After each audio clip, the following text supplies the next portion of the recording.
And I also want to talk about, we need to tweet it out that we're going. I'm gonna tweet out the link.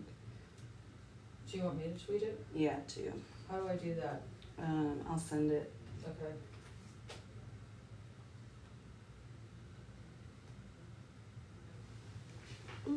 Share.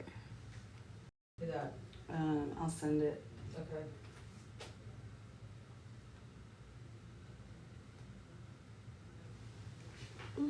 Share.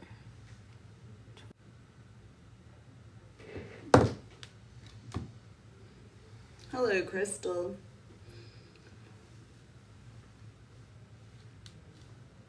User 8919001344946.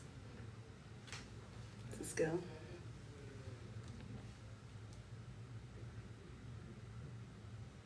Your butt looks nice, Julie. Well, thank you. You're welcome. I am a little heavy right now. Our Jack and I are both a little heavy. So I feel that. No, right here is where I need my leg.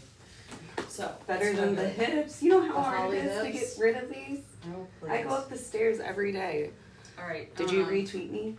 I didn't even get the first tweet. Sorry, guys. We're teaching our social media skills also today. We're teaching me. I don't have it. I think I just regular tweeted it. I don't know You'll what have that to be in my means. account. Well, I don't know how to do that. Okay, well, let me just tag you in it. Okay. This is good though because then we get more people on. Yeah. So I've only been on Twitter. I know it's X, but I just can't say X. If it's twitter.com. I've only been on Twitter since January of 2022. So I guess that's actually 4 years. And my friend, an advocacy sister in Wisconsin, Nels Cruz, is like, Julie, you have to be on Twitter. And I'm like, I don't even have Facebook. Like, I don't have anything personally social media. I'm kind of an old dog, 58. But Twitter is the new prior authorization. Okay, did you just send that to me? Yep. There we go. Okay, now I just retweet this? Yep. Okay, join Arthritis Center. I can't move one of my eyebrows. Is that the Beckett syndrome? No, join us on what, TikTok Live? Is that what it's called? Yep. Did you see my message earlier? Thank you for the new verbiage on my PAs at the oncology office, Julie. Yes, great. So we're gonna actually, can we get started here? Yep. Can we see the screen? Yep. All right, so good morning, everybody. It's super, super cold in Bridgeton today, and it's supposed to drop like 30 degrees by 5 o'clock. So there's that.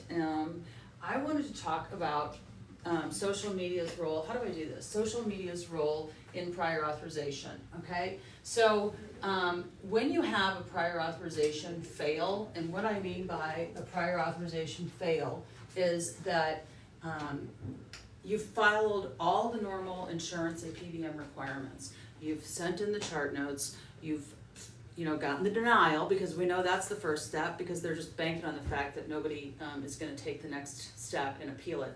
You've done the appeal, you've done the secondary appeal. I mean, peer-to-peers are garbage. Typically, I don't even bother with a peer-to-peer anymore, because 9 out of 10 times, your peer is not, for your physician, is never a physician. That rarely happens. When it does happen, the few times we've done those peer-to-peers with Dr. Bach and other peers, they're never rheumatologists, so they don't even know what Dr. Bach is talking about.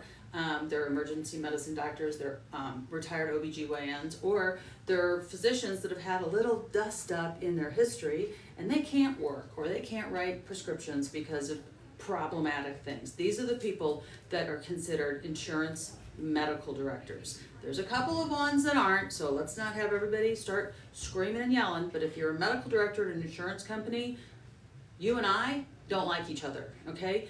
You get paid to deny. I serve patients by approving and getting them on therapy. So we are so not aligned. I call the medical directors, when we write a letter of medical necessity, it's Dear Medical Director of the Denial Team of fill in the blank of the insurance company. So that's exactly what it is. So, you're either the first couple denials are gonna be an algorithm denial. We've all heard about this PXDX.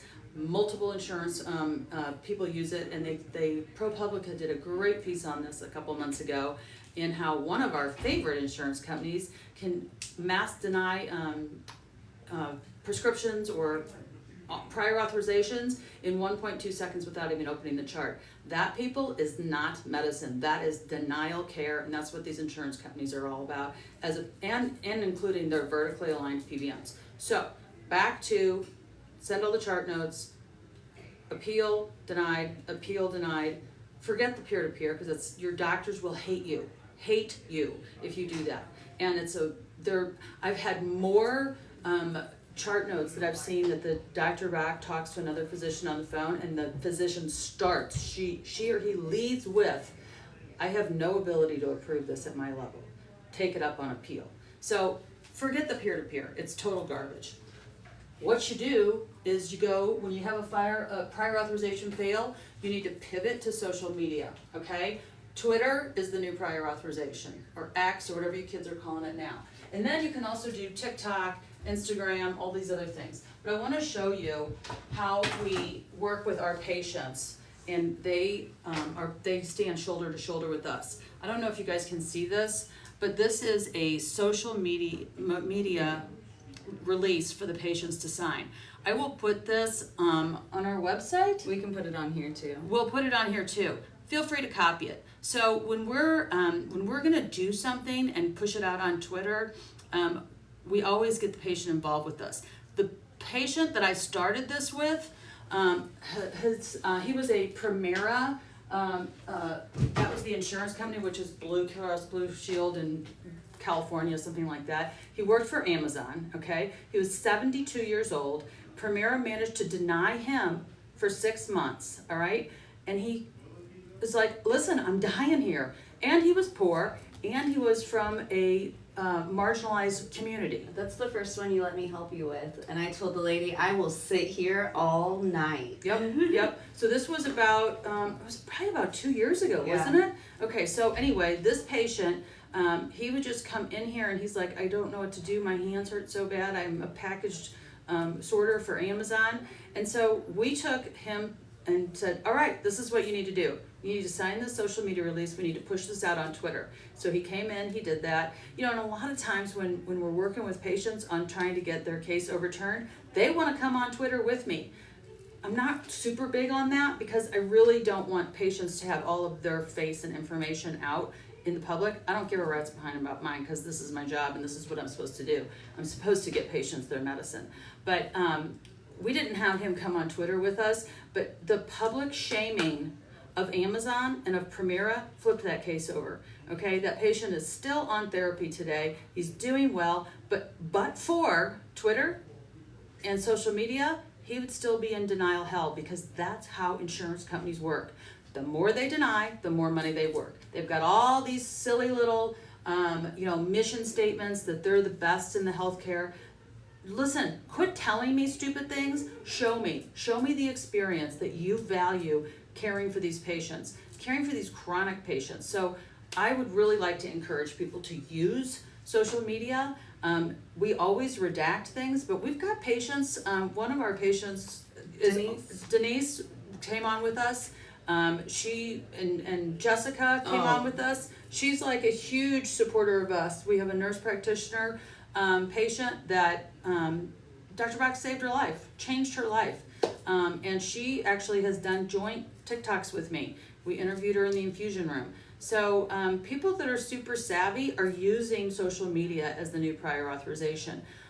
There's big change coming in healthcare. Healthcare is literally the biggest scam going right now. It's all funded by the employers, by the patients, by the taxpayers. Do you understand? You are paying your insurance company to deny your care. They've got these huge bloated staffs. I know that they have all these metrics on the back end saying, listen, here's your 20 cases for today, prior authorization, RN, you better deny 50% of them. And if they don't deny 50% of them, trust and believe that nurse reviewer is getting called on the table. It's no different than the physicians working for the denial team doing these algo denials, don't even open a chart. So that's no good. we're gonna see some big change, coming in the second quarter of this year, about that, because we're gonna start seeing like legal issues come about, because their fiduciary responsibility of the self-funded employer CFO is not being met. So I'm excited about that. And use social media, use Twitter. Thank you for sharing the live. So social media, because that gets PR involved, right? Yeah. Do you think that's the biggest reason? Well, it is, because, you know, these insurance companies have these gigantic marketing departments, and they also have a chief propaganda officer, which is, they call it like VP of communications. I call it chief propaganda officer. You know, think back into when Wendell Potter was the chief propaganda officer for Cigna. We've actually met Wendell Potter. I have like a business crush on a 72-year-old man. And we met him up in Wisconsin, and I read his materials. He has a great newsletter. He worked on the inside at Cigna, and he went up against them, and he was on a case that they denied this poor woman, Nadine. And Wendell still talks about it today, and this was, I think, in 2006. He still talks about it today in his advocacy talks about how that was the breaking point for him, and he said, I can't do this anymore. Didn't history repeat itself with that case? It sure did. It sure did. Nothing has changed since 2006 in the advocacy space, except the insurance companies and the PBMs are getting more algorithms and AI involved in the denials. So, you know, it's super frustrating as a physician's office to have to send chart notes multiple times and then call. 9 out of 10 times these calls are routed to offshore, to the Philippines, to Bangladesh, and literally there's chickens back in the background. And these agents that are probably working for pennies on the dollar are like, well, I can't see the chart notes, send them again. Like, I do not consent for my insurance, Anthem, to send my chart notes, to have my doctor's office send my chart notes to offshore. But guess what? They don't give a rat's behind. They're going to do whatever the hell they want, because they're this big, fat organizations that are so immovable. They cannot move as quickly as we can. All right? So the physicians doing the work, we got to just maneuver and pivot to the next thing. So my thing and my hope is that other offices out there will pivot. Oh shoot, my board's going on. To go. To go. There it is, to go. To social media. So we're going to be putting some other stuff out on this. Is it what you tag stuff in there? Yeah, I'll put a Okay. photo up. I Your don't know. advocacy is so important. Thank you. And it seems, okay, so we even have some physicians commenting that we're just putting the patient in harm's way. Can you explain how that's actually the opposite? Okay, so we're going to do this prior authorization walkout next week, and let me just clarify what this is, okay? I am going to pull every prior authorization that's for an inexpensive generic drug. Methotrexate, sulfasalazine, tramadol, Vitamin B12. folic acid. We're going to pull every prior authorization, and Claudia and I are going to take charge of those for the 3 days, okay? And we are going to stand at the fax machine. Many people don't know what a fax machine is unless you work in stupid healthcare, but it's the tool that we use from 1970. So we're going to electronically fax. We're going to electronically fax the prior authorization worksheet that says, PBM, insurance company, here's the chart notes, you fill out your stupid form. For any low-cost generic drug, we will still do the prior authorization, but they will be delayed by 3 days. And it's going to give the insurance and the PBMs companies an opportunity to use their own resources to fill out their own stupid forms. I do not need to do prior authorizations on inexpensive drugs. Anything that the patients can cash pay. And you know, that's the other thing. Why are insurance companies requiring the physician's office to do prior authorizations on inexpensive drugs? Let me tell you why. Because they get it marked up and sold to the self-funded employer by their vertically aligned PBM, and then for whatever reason, the patients, instead of filling, if you don't fill your medicines with your maintenance medicine with your insurance, they can't resell them. If you resell them is what they do to the self-funded employer. So if, for example, if I have Celexa for myself, I am the employer. I'm a bad example because I'm a fully funded plan. We're not self-funded. You're not a good example either. A good example is of PepsiCo. Let's do them. So PepsiCo, which we did get this case overturned, 2 patients at a time. But so PepsiCo has in their plan documents that everything has to go through their PBM, the PBM for them, which is CVS or Optum. I don't know. Whoever it is, it doesn't matter because they all suck. But they get then the insurance company, who is the third party administrator for a self-funded employer like PepsiCo, they tell PepsiCo on the back end, hey, this drug cost $16,000 when the reality was it only cost $4,000, but then that's the spread price that they get to keep. So take that down a notch, and like on a Celexa, on a medicine that's $10 for 90 days, if you run that through your insurance, it would cost me $45. Where in the hell is the rest of that money going? Guess where? In the pocket of your insurance company. That's how that works. It's no good. How did your PA checkbox paper work? So I've only sent it to 2 people so far. You know what? You need to pull out those 2 files. One of them went to a Medicare Disadvantage plan, and Dr. Bach actually spent a long time on the phone with the medical director for that plan, and she was helpful, and she said, Dr. Bach, I agree with you. But, are you ready for this? She had her pharmacist on the phone, and her pharmacist started to argue with Dr. Bach about why he should have a prior authorization for methotrexate. Stupid, stupid, stupid. Dr. Bach invited the pharmacist from this Medicare Disadvantage plan to come into our office, and he will teach her about methotrexate and how you prescribe that in rheumatology. And Dr. Bach said to her, I know more about prescribing methotrexate than you will ever know. So methotrexate used to be, and still kind of can be used in an oncology setting, but in rheumatology we use super low doses, and it's not even close to an oncology dose. So it's an education piece, and this pharmacist at this Medicare Disadvantage plan, what she really wanted to do was be important and say, oh my God, I need to see every one of these. You don't need to see any of these. Methotrexate should not have a prior authorization. Let us get back to doing our jobs. It's supposed to push in paper up to you guys. So we're gonna push out a couple things, and I want you to get the documents on the 2 prior authorizations that we sent that to.